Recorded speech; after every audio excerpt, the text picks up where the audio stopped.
Paano makakaiwas sa stress at sakit ang mga alaga nating manok dulot ng pagbago ng panahon? Ang ating bansa ay may dalawang seasons. Ito ang tag-ulan at tagtuyot. Mula Hunyo hanggang Nobyembre ay rainy season. Mahati ang tagtuyot sa dalawang kategorya. Ang cold dry season ay Disyembre hanggang Pebrero. Ang hot dry season naman ay Marso hanggang Mayo. Ngayon ay Abril. Ngayong buwan ng Abril ay sobrang tuyo ang lupa at apektado ang lahat, pati na ang ating mga alagang manok.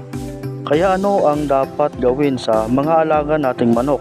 Sa umaga ay maglagay tayo ng tubig sa kanilang patuka, pinaghalong grains at pellets. Huwag masyadong matagal ang pagkakababad sapagkat ang pellets ay mabilis masira o mapanis. Pwedeng unang ibabad ang grains o concentrate para maka-absorb ng tubig. Ginagawa ang paraan na ito upang may laban ang ating mga manok sa matinding init.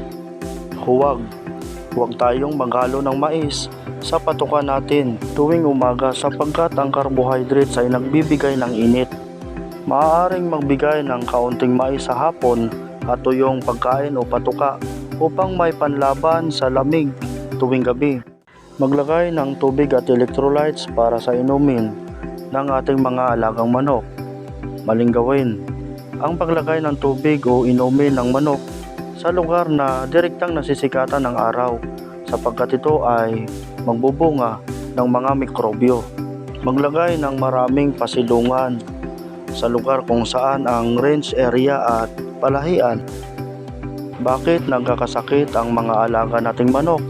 Kung magbago o magpalit ng panahon, ang biglaang pagpalit mula sa lamig hanggang init o init hanggang lamig ay may paliwanag dito ang siyensya. Ang yelo o ice ay nababasag kahit hindi mainit na tubig ang ibuhos sa yelo sapagkat ay nagbabago o nababago bigla ang temperatura nito. Ganon din sa tao at hayop. Ang biglang pagbago ng temperatura sa paligid ay labis na nakakaapekto sa katawan. Sa pagdating ng panahon ng tag-ulan ay dapat maging handa. Magbakuna agad bago magpalit ang panahon upang matibay ang mga alagang manok. Makakaiwas sa maramihang pagkamatay ng mga manok.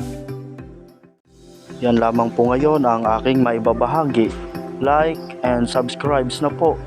Noxkey Channel.